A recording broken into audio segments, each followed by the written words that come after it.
hari ini kami datang Tuhan Yesus. Kami membawa hati kami membawa hidup kami sebagai korban persembahan yang berkenan di hadapan-Mu Tuhan. Kami mau siapkan hati kami pagi hari ini untuk memberi yang terbaik hanya bagi Engkau. Terima kasih Tuhan. Terima kasih Yesus.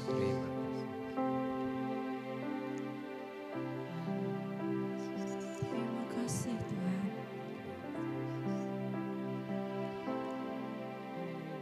Ku tak membawa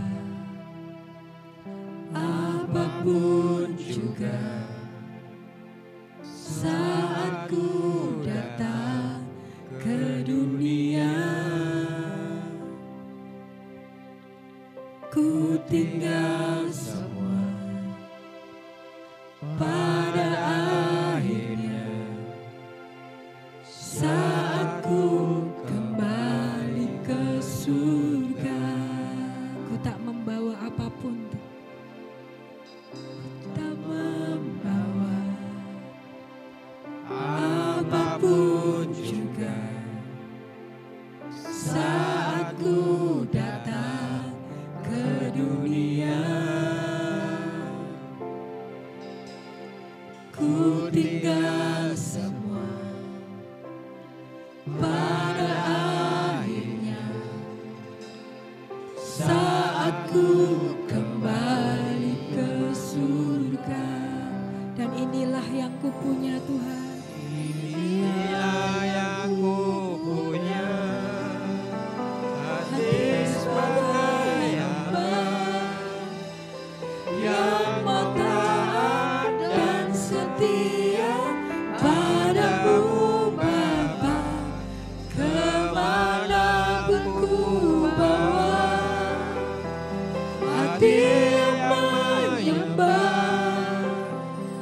dalam roh dan kebenaran sampai selamanya.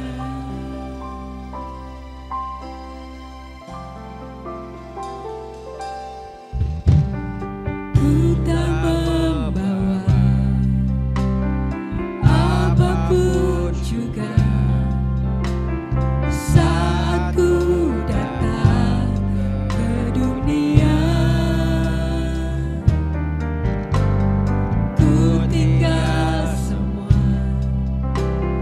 pada akhirnya saat ku kembali ke surga. Ku tak membawa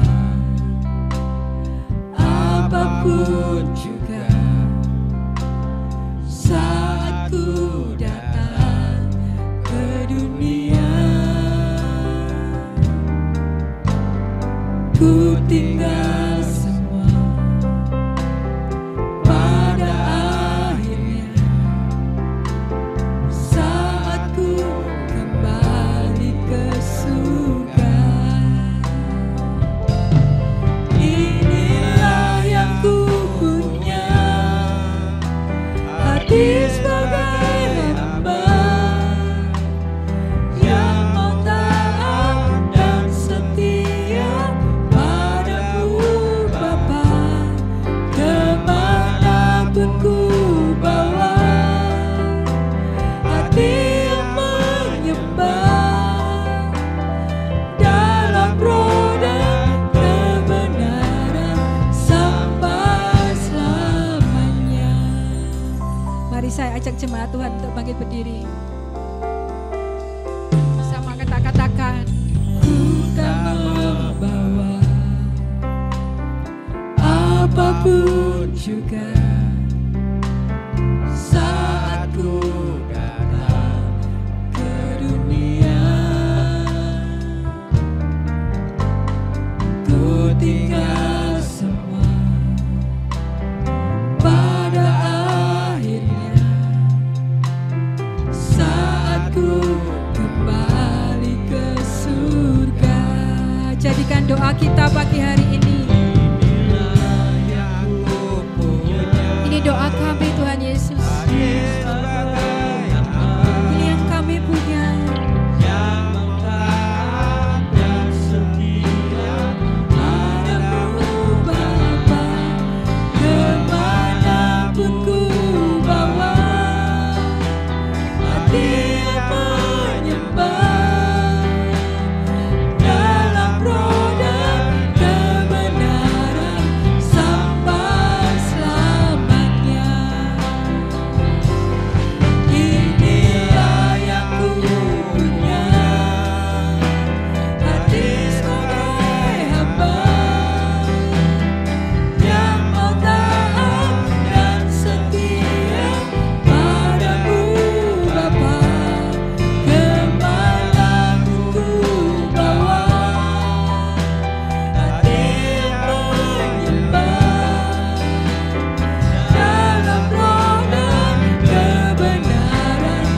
hati yang menyembah dalam roh dan kebenaran sampai selamanya. Silakan jemaat Tuhan, pujikan lagu ini.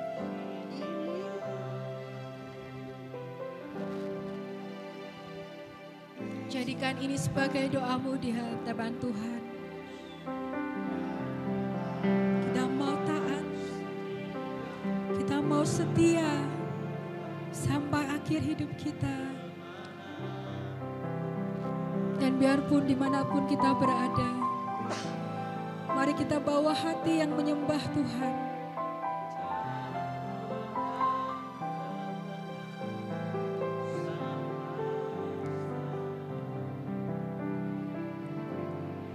Inilah yang ku punya,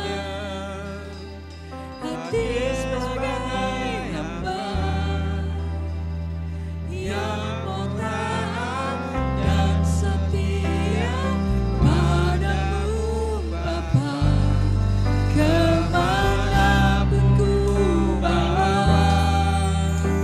hati yang menyembah dalam roh dan kebenaran sampai selamanya.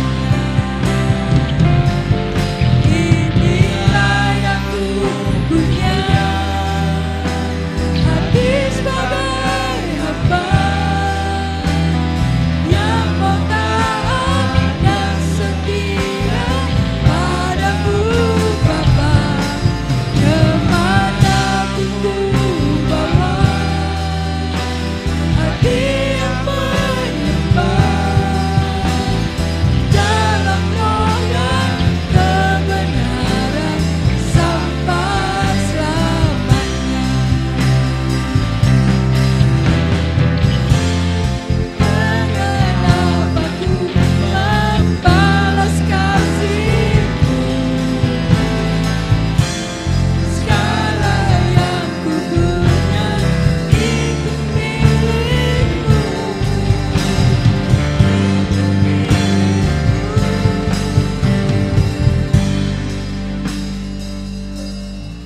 Inilah yang ku punya, hati sebagai hamba yang mau taat dan setia padamu Bapa. Kemanapun ku bawa, hati yang menyembah dalam roh dan kebenaran sampai selamanya. Inilah yang ku punya, hati sebagai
Allah yang luar biasa Tuhan yang ada dalam kehidupan kami.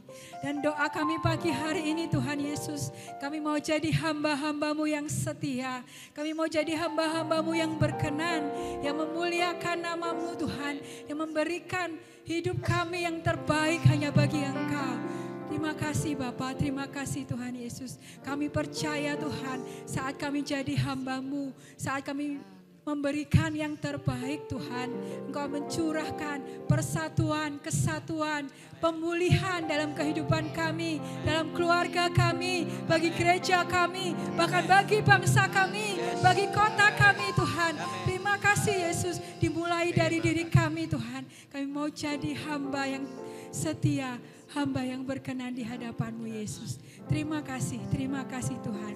Dan saat ini, pagi hari ini, kami mau lebih lagi bersuka cita, bersorak-sorai hanya bagi kemuliaan nama-Mu Yesus. Hanya dalam nama Tuhan Yesus kami mulai ibadah kami pagi hari ini. Haleluya, amin. Berikan sorak-sorai yang terbaik hanya bagi Dia. Haleluya. Silakan jemaat Tuhan boleh duduk. Tidak pernah ragu lagi untuk mengikut Yesus selama-lamanya.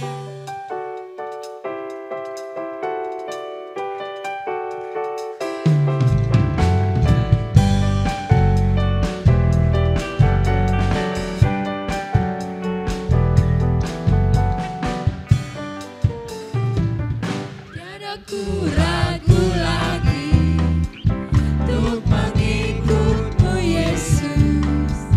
Tiada ku ragu lagi untuk melayani.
kita percaya bahwa Tuhan Yesus kita baik, Tuhan Yesus kita luar biasa dan kita nggak ragu akan kasih setia-Nya. Tuhan Yesus janji bahwa dalam lembah gelap sekalipun Dia selalu menemani kita, menyertai kita dalam keadaan apapun. Amin.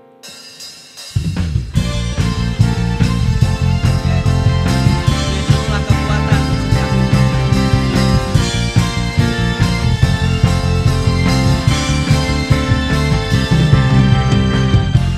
Yesus kau kekuatan di hidupku, takkan gentar langkahku. Kau angkat tangan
Saya persilakan jemaat boleh kembali duduk. Kita persiapkan hati kita untuk mendengarkan firman Tuhan. Biarlah benih firman Tuhan yang ditaburkan boleh jadi kekuatan yang baru buat setiap kita.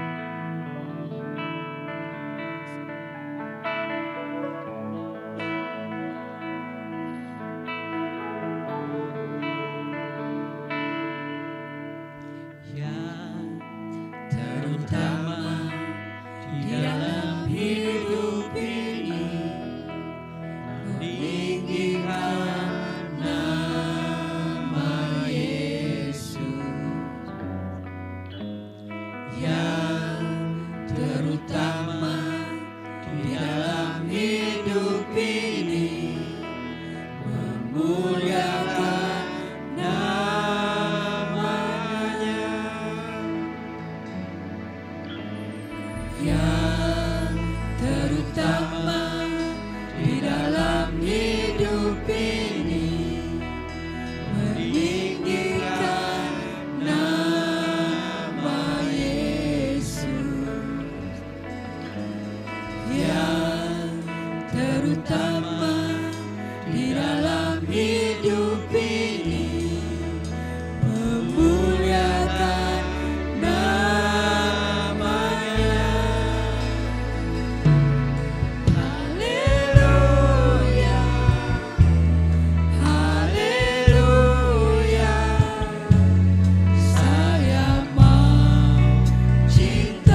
sukacita. Setiap kali kami teringat akan Engkau Tuhan. Sungguh hati kami meluap dengan ucapan syukur. Setiap kali kami mengingat akan kebaikan demi kebaikan, kasih demi kasih yang terus Engkau alirkan dalam hidup kami, yang tidak pernah berhenti. Terima kasih Tuhan untuk hari ini. Terima kasih kami masih ada dalam kesehatan, dalam kekuatan, dalam pemeliharaan-Mu. Terima kasih untuk kesempatan kami bisa melayani, kami bisa beribadah, kami bisa bersekutu bersama-sama di rumah-Mu ini Tuhan. Dan sebentar kami mau terima berkat firman-Mu. Biar firman-Mu jadi rema buat setiap kami. Mampukan hamba-Mu untuk menyampaikan tepat seperti apa yang Engkau mau. Segala pujiannya bagi-Mu dalam nama Tuhan Yesus Kristus. Haleluya. Amin. Sekali lagi tepuk tangan buat Tuhan. Silakan duduk. Bapak kasih Tuhan. Udah bisa. Cek. Oke. Shalom Bapak kasih Tuhan. Apa kabar Anda hari ini? Oh, yang luar biasa kasih senyum kanan kirinya, pasti luar biasa senyumnya. Nah, mantap jiwa. Haleluya. Nah, hari ini saya mau ajak kita belajar bersama tentang satu tema, yaitu membangun komunikasi di dalam keluarga kita. Saudara kasih Tuhan, komunikasi adalah salah satu elemen paling penting dalam sebuah hubungan atau relasi. Tanpa adanya komunikasi yang dibangun dengan baik, maka sebuah hubungan seerat apapun itu bisa menjadi renggang, bahkan bisa menjadi putus hubungan, saudara. Alkitab memberikan kepada kita satu contoh yang bagus sekali tentang komunikasi di kisah yang sangat terkenal, yaitu kisah Menara Babel. Saya mau ajak kita lihat secara singkat di Kejadian pasal 11 ayat 6 sampai yang ke-9. Saya bacakan buat kita semua. Dan ia berfirman, mereka ini satu bangsa dengan satu bahasa, untuk semuanya. Ini barulah permulaan usaha mereka. Mulai dari sekarang apapun juga yang mereka rencanakan, tidak ada yang tidak akan dapat terlaksana.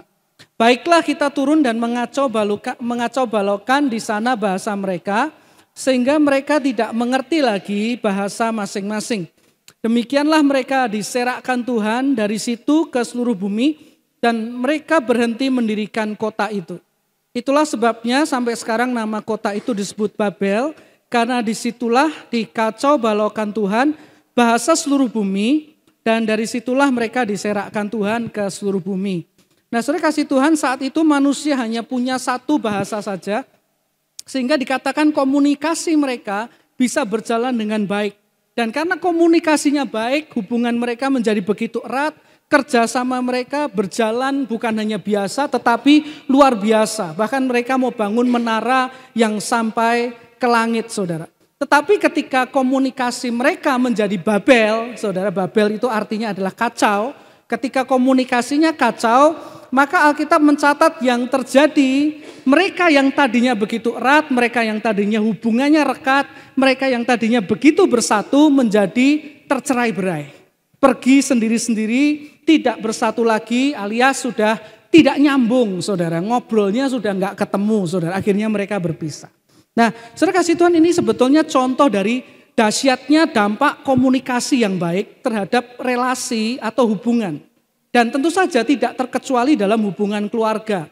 Di keluarga kita, keluarga Anda dan saya, tanpa adanya komunikasi yang sehat, maka hubungan dalam keluarga juga akan menjadi tidak sehat juga. Menjadi kurang baik, menjadi renggang, bahkan bisa menjadi terputus, saudara. Sebaliknya, dengan adanya komunikasi yang terjalin dengan baik, hangat, dan sehat dalam keluarga, maka akan memberikan begitu banyak dampak positif. Apa saja dampaknya kalau keluarga kita punya komunikasi yang baik? Yang pertama adalah memperkuat rasa percaya antara satu dengan yang lain sebagai keluarga. Itu dampak pertama.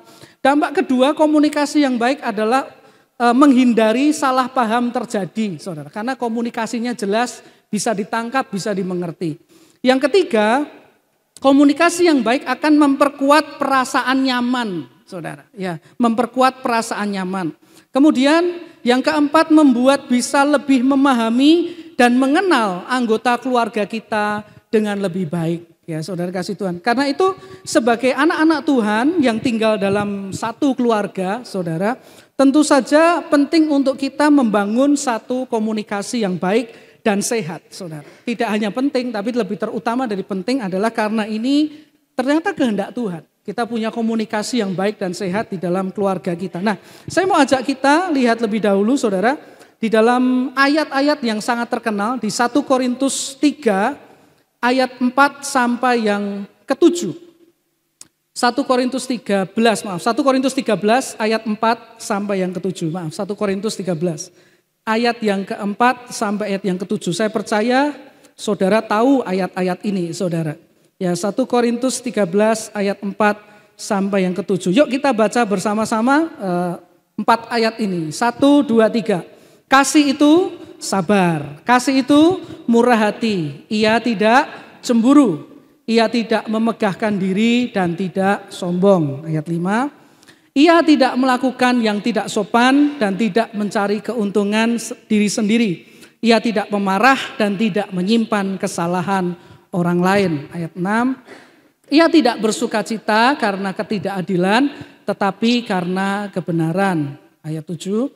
Ia menutupi segala sesuatu, percaya segala sesuatu, mengharapkan segala sesuatu, sabar menanggung segala sesuatu. Saudara, ayat-ayat yang baru saja kita baca, ini adalah ayat-ayat yang berbicara tentang sifat dari kasih agape atau kasihnya Tuhan, saudara. Ya, ayat 4 sampai yang ke-7. Ini ayat yang mungkin saya percaya bukan pertama kali Anda baca ayat ini. Tetapi saudara, tahukah Anda bahwa ternyata ayat-ayat yang secara khusus berbicara tentang sifat-sifat kasih, ini juga ternyata berkaitan erat dengan cara kita berkomunikasi di dalam hidup kita. Sekali lagi, ayat-ayat yang berbicara tentang sifat-sifat kasih ini ternyata ada kaitan yang erat dengan cara kita berkomunikasi loh saudara dalam hidup kita. Ya apa buktinya? Coba saya ajak kita lihat, tadi kita baca ayat 4 sampai ayat 7. Kita akan baca ayat yang pertama saudara. Di mana perikop ini dimulai di 1 Korintus 13 ayat 1. 1 Korintus 13 ayat yang pertama. Nah di sana dikatakan, sekalipun aku dapat apa? Berkata-kata dengan semua bahasa manusia dan bahasa malaikat, tetapi jika aku tidak punya kasih, aku sama dengan gong yang berkumandang dan canang yang gemerincing. Saudara. Di sana dikatakan, Paulus berkata, sekalipun aku dapat berkata-kata dalam semua bahasa manusia dan bahasa malaikat. Ini bicara apa? Komunikasi, saudara.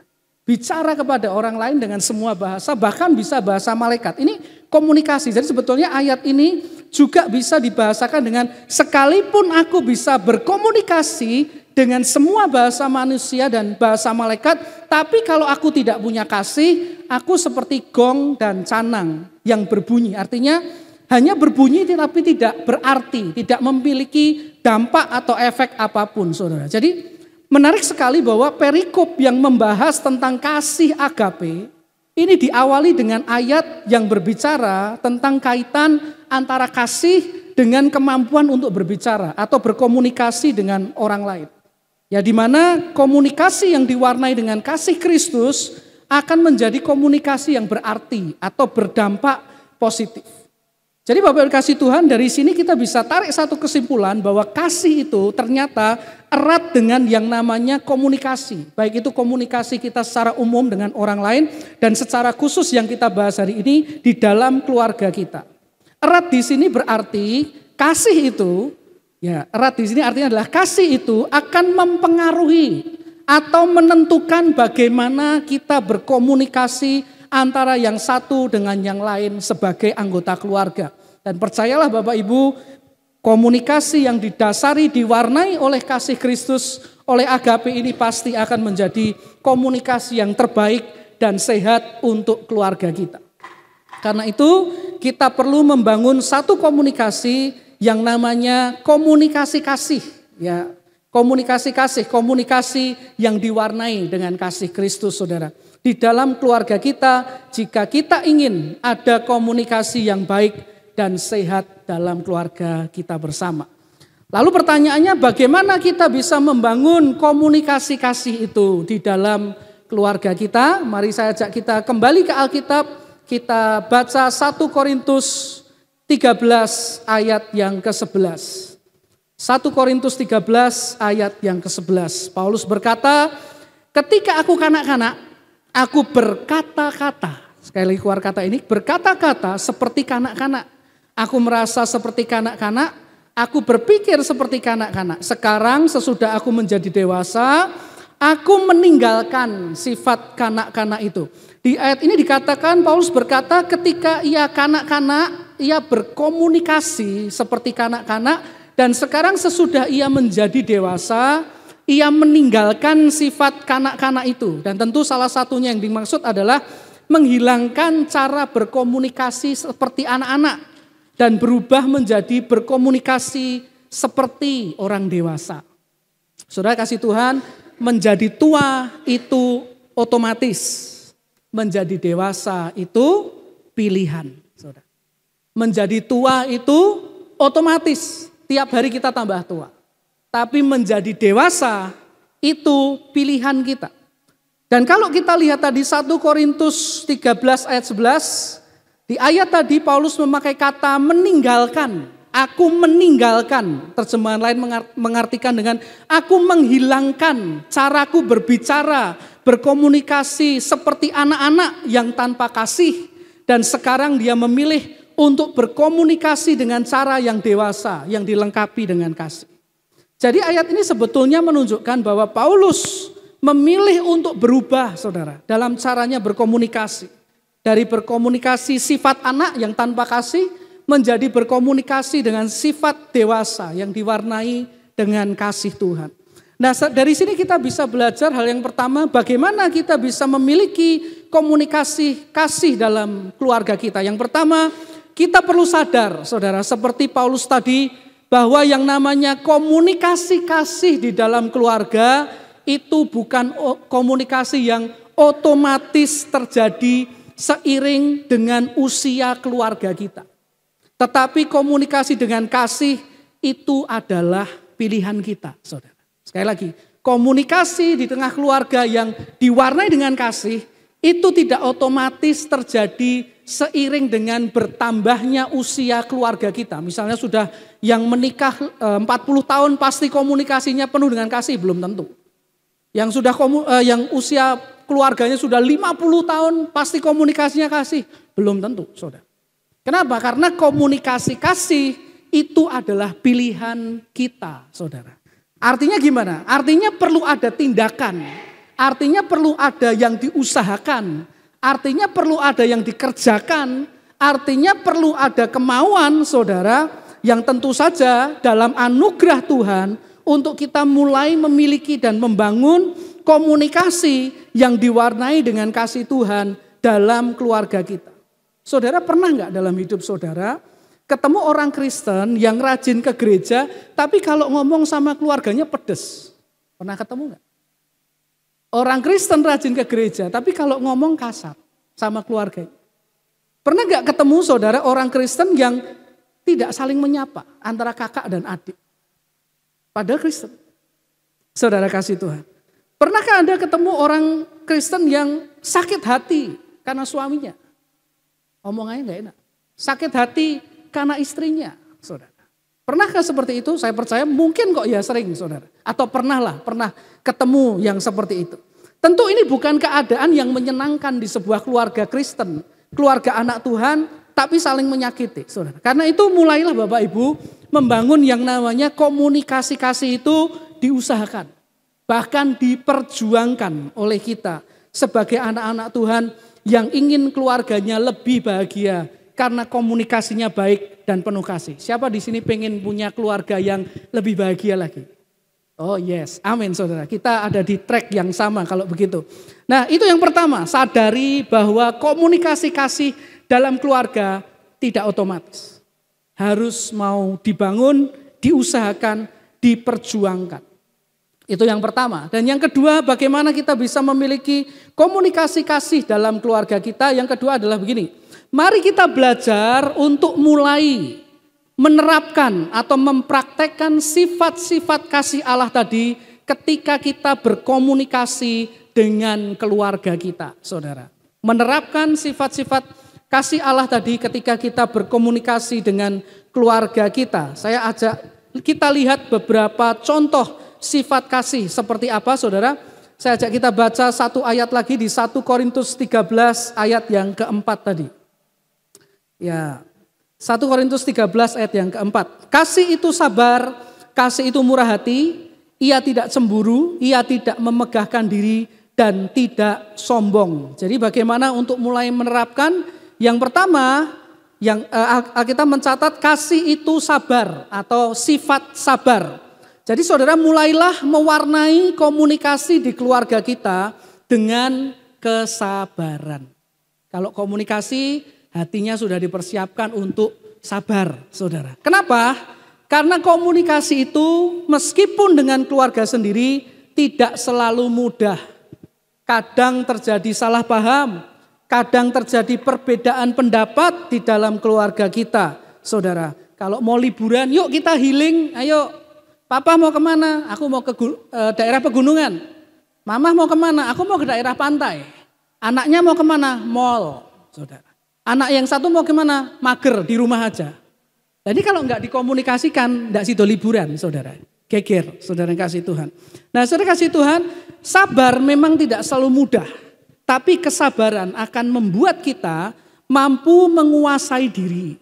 Sehingga apa? Perkataan dan sikap kita tidak kemudian menjadi menyakiti keluarga kita.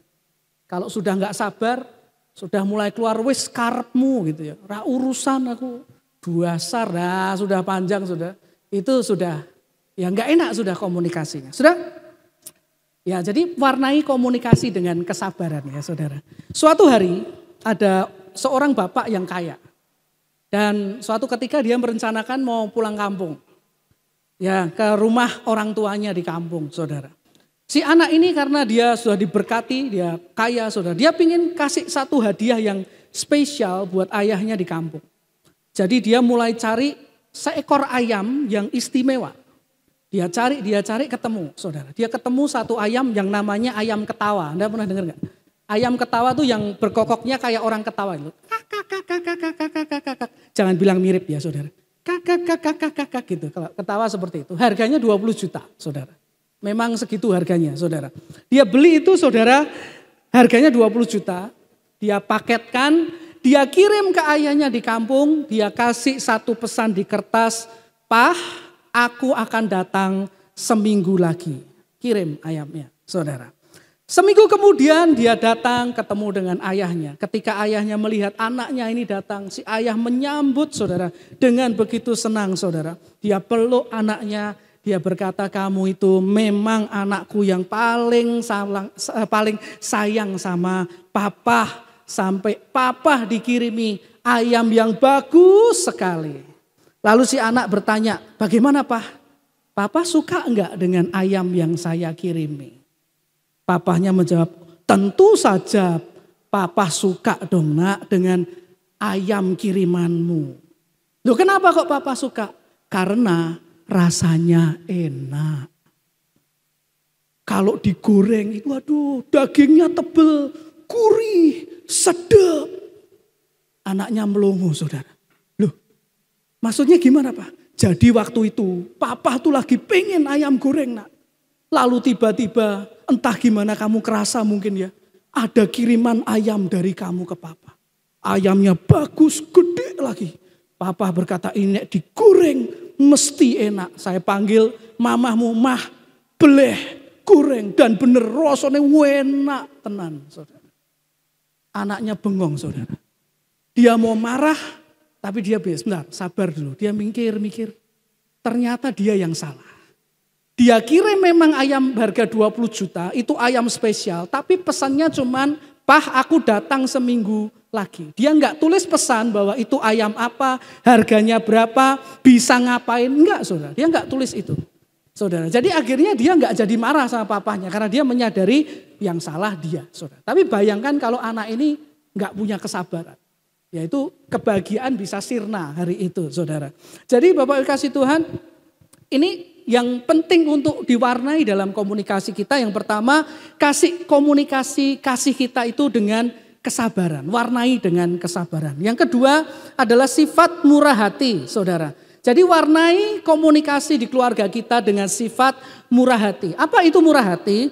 Kalau Anda baca Alkitab, Arti lain dari murah hati itu adalah baik hati, saudara. Jadi warnailah komunikasi di keluarga kita dengan sifat baik hati. Artinya komunikasi yang dilakukan jangan bertujuan untuk saling menyakiti. Kalau kita sudah mau ngomong sesuatu yang menyakiti, ditelan aja, saudara.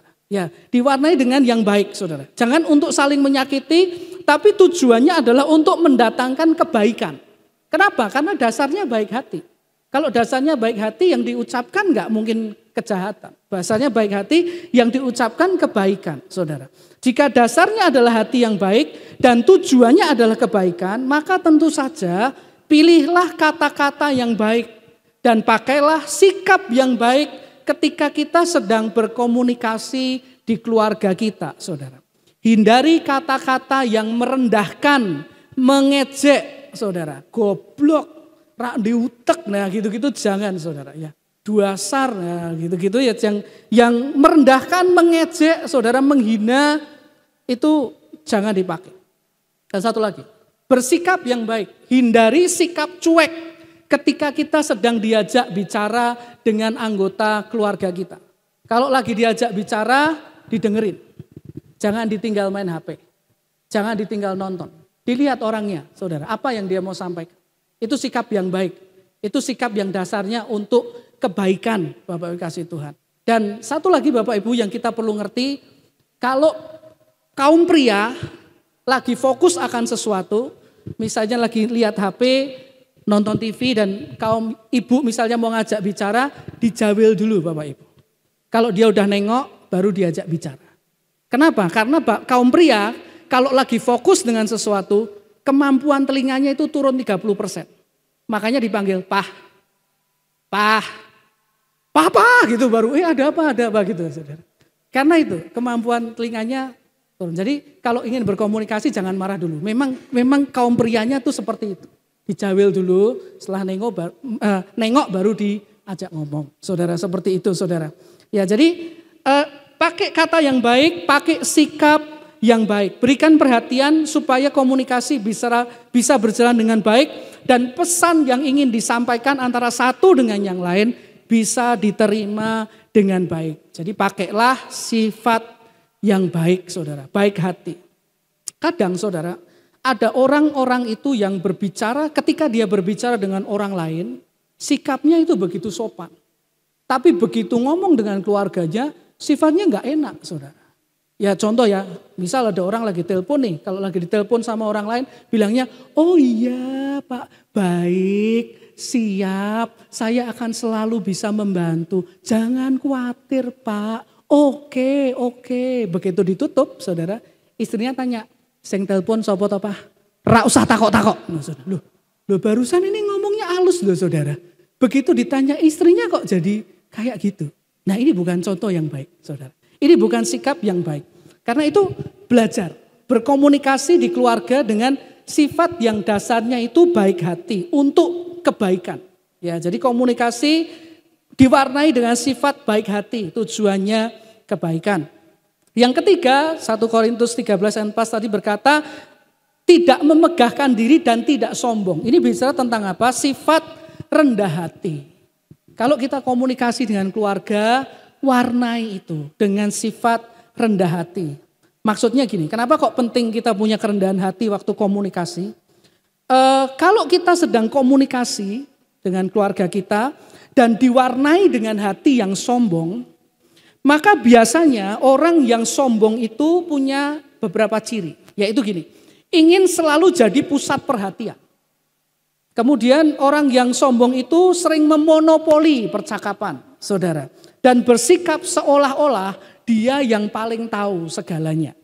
Nah sikap sombong seperti ini biasanya muncul sebagai tindakan. Tindakannya apa? Suka memotong pembicaraan orang lain. Ya anaknya ngomong belum selesai sudah wes cukup. Nah saudara seperti itu misalnya. Lalu suka menguliai orang lain dalam tanda petik. Ini bukan dosen maksudnya. Suka menguliai orang lain. Ya langsung kuliah saudara. Semua orang dikuliai. Lalu apalagi suka ngomel, suka marah, semua serba salah jika tidak sesuai dengan pendapatnya. Itu sifat sombong sebetulnya. Ya semua salah, semua marah saudara. Kemudian tidak peduli dengan perkataan atau pendapat orang lain dan mengabaikan perasaan lawan bicaranya. Itu sifat sombong. Lalu apalagi? Memaksakan pendapat kepada orang lain dan bersikap seakan dialah yang paling tahu sementara orang lain tidak tahu dan selalu salah. Ya, pokoknya nek ndak manut aku salah, dimarahi, saudara. Nah itu sebetulnya kalau saya belajar, saudara, dari salah satu buku tentang komunikasi, itu adalah sifat sombong sebetulnya, saudara. Nah orang yang sombong juga cenderung berbicara tanpa pikir panjang meskipun dia tahu perkataannya itu akan nyakitin orang lain. Itu juga sombong. Dia tahu kalau aku ngomong ini sebetulnya tujuannya orang itu bakal sakit hati nih. Tapi dia tetap ngomong. Nah itu sombong, saudara. Itu kesombongan. Nah karena itu saudara kasih Tuhan, waktu kita komunikasi miliki sifat rendah hati. Karena sifat rendah hati ini akan memampukan kita untuk mau mendengarkan pendapat keluarga kita yang lain. Mau mendengarkan perkataan keluarga kita. Mau memberikan kesempatan orang lain berbicara. Mau serius mendengarkan perkataan orang lain dan menjaga perasaan orang itu ketika kita sedang berkomunikasi. Dan merasa tidak paling tahu sendiri, saudara. Dan yang lebih penting, sifat rendah hati juga akan membuat seseorang memiliki kemauan untuk berubah, mengkoreksi diri, meminta maaf kalau dia salah, dan mau merubah caranya berkomunikasi supaya bisa menjadi komunikasi yang penuh kasih. Salah satu ciri orang yang kalau komunikasinya itu sombong, dia nggak pernah mau bilang I'm sorry, aku salah, maaf ya, aku salah. Dia nggak pernah ucapin itu. Saudara kasih Tuhan, ada keluarga-keluarga, ya, ada keluarga-keluarga yang di dalam keluarga itu orang tua tidak pernah minta maaf kepada anaknya. Meskipun orang tua itu tahu dia salah. Dia nggak pernah ngomong sorry ke anaknya, maaf ke anaknya, saudara. Alasannya bisa gengsi, takut dipandang rendah, atau takut kehilangan wibawa. Kehilangan taring istilahnya, saudara. Takut kehilangan wibawa. Atau ada juga yang minta maafnya itu kalau anaknya tidur. Itu saya sering baca, saudara. Jadi sudah anaknya dimarahi gitu ya. Anaknya sudah sampai sakit hati nangis-nangis. Ketika anaknya tidur, orang tuanya datang. Anaknya lagi gitu ya saudara. Orang tuanya berkata, nak maafkan mama ya nak. Nak maafkan papa ya nak, saudara. Pertanyaannya, anaknya tahu gak kalau orang tuanya minta maaf? Gak tahu lah saudara, wong dia sedang tidur saudara. Tapi itu banyak yang melakukan seperti itu. Anaknya gak tahu bahwa ortunya sedang minta maaf. Tapi si ortu merasa dia sudah minta maaf saudara. Nah perilaku seperti ini ternyata kalau saya baca-baca di berbagai artikel itu dampaknya sangat negatif buat anak ini. Dampaknya sangat negatif buat si anak. Dampaknya apa? Yang pertama, anak jadi jauh dengan orang tua. Anak tidak suka dekat dengan orang tua. Karena apa? Si anak merasa orang tuanya otoriter, diktator, saudara. Salah pun tidak mau minta maaf. Dia merasa akan hidup jauh dari orang tuanya. Merasa jauh. Kedua, anak ini akan mengalami yang namanya krisis percaya diri. Apa itu krisis percaya diri? Minder. Bahasa Jermannya itu celingus, saudara. Ya, minder, saudara. Kemudian anak akan sulit mengendalikan diri dan emosinya. Dia akan menjadi anak yang mudah meledak, mudah frustasi, atau bisa jadi mudah sedih, bisa jadi mudah tersinggung, mudah baper, atau kemudian melakukan hal-hal yang buruk. Saudara. Saudara, kemudian anak ini juga akan merasa tidak disayang. Dia juga bisa merasa tidak diperhatikan dan tidak dihargai, dan akan tumbuh sebagai pribadi yang juga tidak mau disalahkan dan gengsi meminta maaf. Karena teladan yang dia lihat di rumah seperti itu. Jadi mengapa sebetulnya orang tua gengsi minta maaf ke anak? Bisa jadi karena orang tuanya dari orang tua itu seperti itu. Saudara, jadi akhirnya dia juga gengsi, ini juga akhirnya gengsi, dia juga akhirnya gengsi. Terus saudara, turun-temurun saudara. Tapi ini membentuk anak yang secara mental itu sakit nanti. Ya bisa bertindak hal-hal yang negatif. Jadi saudara kasih Tuhan, salah satu sifat kerendahan hati waktu komunikasi kalau kita salah, belajar meminta maaf. Saya di keluarga belajar seperti ini. Membiasakan kalau salah minta maaf. Saya minta maaf ke istri minta maaf ke suami. Bahkan kami juga minta maaf ke Hansen kalau kita ngomong sesuatu yang keliru, lakukan sesuatu yang keliru, kita minta maaf. Dan mengajari dia juga minta maaf kalau dia berbuat salah, saudara. Jadi Bapak kasih Tuhan yang kedua saudara, kita belajar sifat rendah hati. Yang ketiga, rendah hati. Berikutnya saya ajak kita kembali ke Alkitab kita di 1 Korintus 13 ayat yang ke-7, saudara. 1 Korintus 13 ayat yang ke-7. Kasih itu menutupi segala sesuatu, percaya segala sesuatu, mengharapkan segala sesuatu, sabar menanggung segala sesuatu. Jadi yang keempat, sifat saling menutupi dan percaya. Warnailah komunikasi di keluarga kita dengan sifat ini, saling menutupi dan saling percaya dan bisa dipercaya. Jangan senang menceritakan kejelekan anggota keluarga kita, baik itu pasangan maupun anak kita, kepada semua orang. Kalau istri lagi masak gosong, gak usah dipasang di sosmed. Masak wae gosong, jangan saudara. Itu melukai hatinya. Kalau anak dapat nilai jelek, jangan dipasang di story Instagram, meskipun itu meskipun dikasih caption. Lain kali lebih baik ya nak, amin. Saudara. Tapi dipasang nilai anaknya jelek, saudara. Itu menyakitkan hati si anak itu, saudara. Kalau ada yang jelek, ditutupi, saudara. Kalaupun kita pengen curhat kepada orang lain, saudara, pastikan kita menyampaikannya pada orang yang satu bisa dipercaya, dua tidak suka gosip, dan ketiga bisa memberi nasihat yang benar sesuai firman Tuhan, saudara. Jadi saudara kasih Tuhan, tolonglah lindungi keluarga kita. Tutup yang jelek-jelek. Selesaikan sendiri, saudara. Kalaupun mau minta bantuan, cari orang yang bisa dipercaya. Tutup yang jelek. Kalau mau posting yang bagus, saudara. Anaknya pintar, posting, saudara. Anaknya juara, posting. Istrinya masak sesuatu yang enak, posting. Saudara, gak apa-apa, saudara. Tapi yang jelek-jelek, tutupi. Ya, supaya ada kenyamanan antara satu dan lain anggota keluarga. Bisa saling menerima kekurangan dan tidak mengumbar kekurangan itu kepada semua orang. Jadi yang keempat, komunikasi kasih adalah komunikasi yang diwarnai sifat mau saling menutupi dan saling percaya, saudara.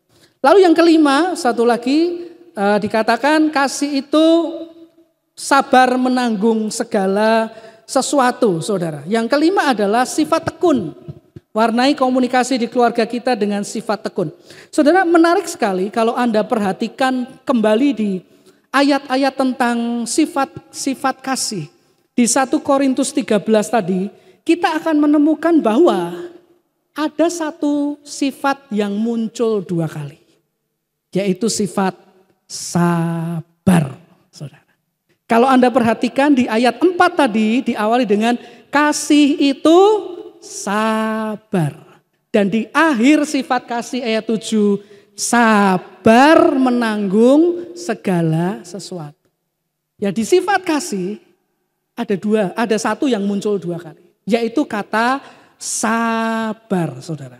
Di ayat yang keempat, kata sabar yang pertama itu dalam terjemahan lain bisa diartikan juga dengan never give up. Tidak pernah menyerah. Dan di ayat yang ke-7 ini kata sabar itu juga dapat diartikan juga dengan tekun atau setia. Jadi dalam komunikasi saya percaya sabar itu adalah benteng pembungkusnya. Di awal dan di akhir, di kanan dan kiri, di atas dan bawah harus dibungkus dengan sabar.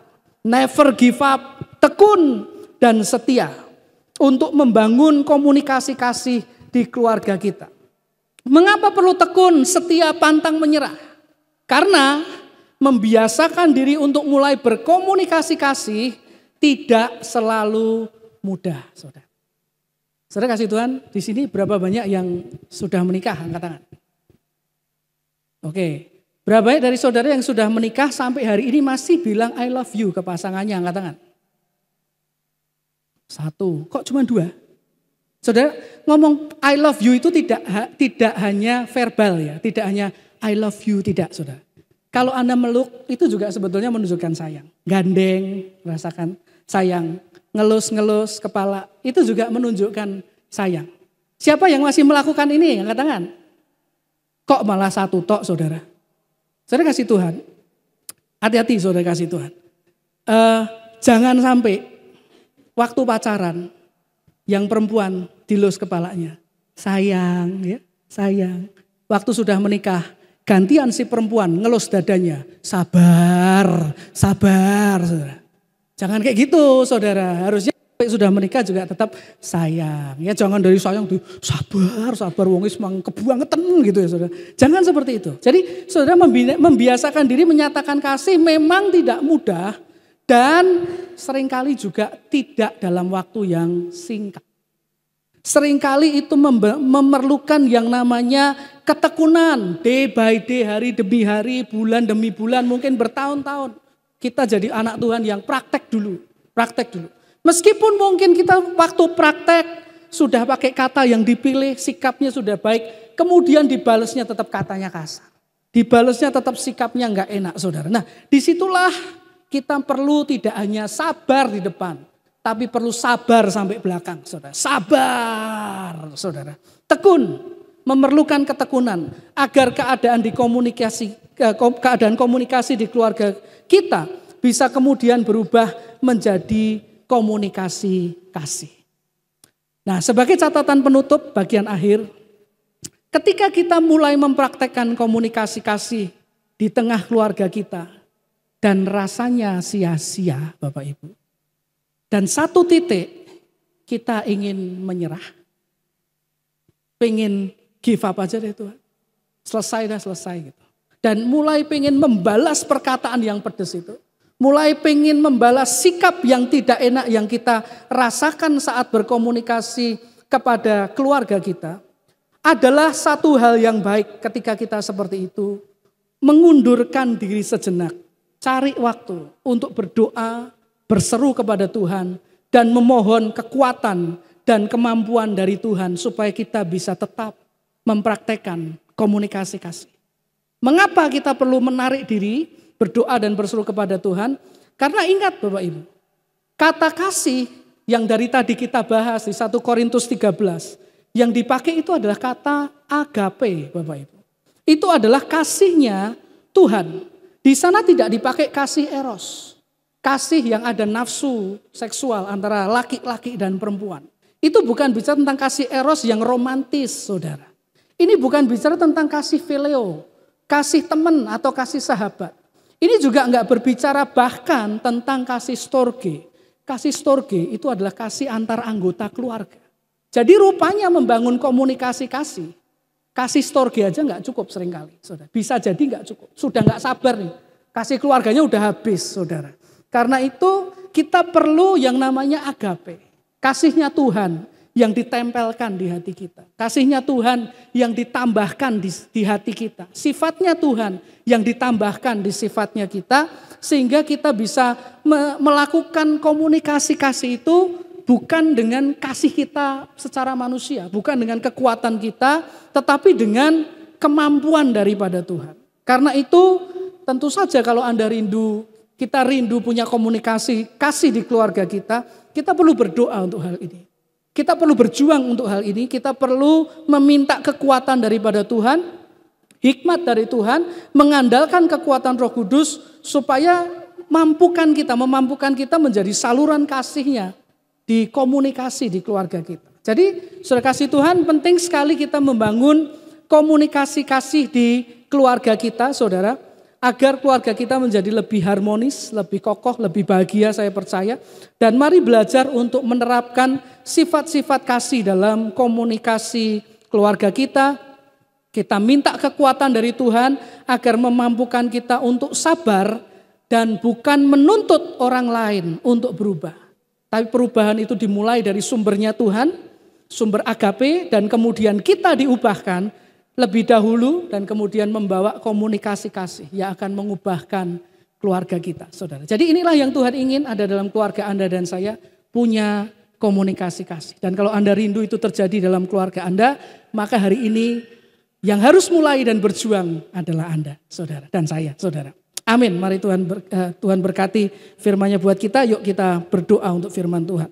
Terima kasih Tuhan untuk firman-Mu. Biar firman menjadi rema buat kami.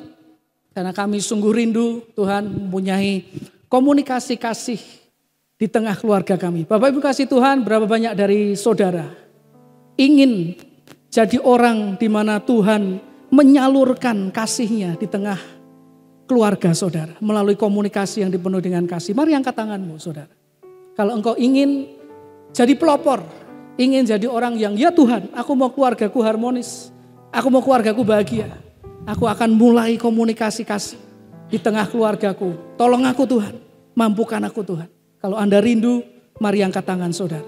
Tuhan kau lihat tangan-tangan yang terangkat. Yang merindukan keluarganya, dipenuhi dengan kasih-Mu. Dalam komunikasi kasih yang begitu indah. Dalam keharmonisan kasih Allah. Tuhan mampukan setiap mereka, mampukan setiap kami.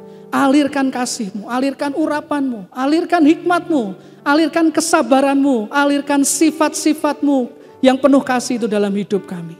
Agar melalui hidup kami, keluarga kami merasakan cinta-Mu Tuhan yang luar biasa. Terima kasih untuk firman-Mu Tuhan. Biar firman boleh menjadi rema buat kami semua.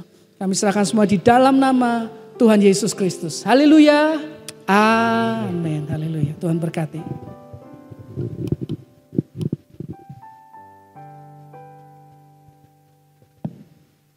Shalom jemaat Tuhan. Saat ini kami akan menyampaikan beberapa informasi kegiatan dari GBI Semarang Indah. Informasi yang pertama, ibadah raya onsite minggu depan, tanggal 17 September 2023, diadakan pada pukul 8 pagi dan firman Tuhan akan disampaikan oleh Pendeta Madya Samuel Liloid Prayitno. Dan bagi jemaat yang belum bisa hadir dalam ibadah onsite ini, dapat mengikuti ibadah secara online pada sore hari pukul 17.00 di channel YouTube GBI Semarang Indah. Minggu depan di dalam ibadah raya onsite akan diadakan sakramen perjamuan kudus. Bagi Bapak Ibu yang akan mengikuti sakramen ini secara online, dapat terlebih dahulu menyiapkan roti dan anggur secara mandiri. Bagi Bapak Ibu yang akan memberikan persembahan kasih dan persepuluhannya bagi pelayanan dan pekerjaan Tuhan, amplop persembahan dapat dimasukkan ke dalam kotak persembahan yang ada di pintu keluar gereja ketika Bapak Ibu akan pulang. Sebelum pulang, kita akan menerima berkat dari Tuhan. Saya mengundang Bapak Ibu untuk dapat bangkit berdiri bersama-sama dan nanti Pendeta Pratama Yohan Emmanuel akan memberikan doa berkat bagi kita semua. Haleluya. Mari sekali kita datang pada Tuhan. Terima kasih Tuhan, kami bersyukur untuk berkat-Mu dan anugerah-Mu dalam hidup kami. Hari ini kami telah beribadah dari awal hingga akhirnya memuji dan besarkan Nama-Mu dan menerima akan berkat firman-Mu dalam kehidupan kami. Dan sebentar kamu akhiri ibadah kami ya Tuhan, kami berdoa Engkau curahkan berkat-Mu berlimpah atas keluarga kami. Bapak Ibu kasih Tuhan, pada akhir ibadah kita, mari angkatlah kedua tanganmu kepada Tuhan, tangkap, terimalah berkat Tuhan atas hidupmu.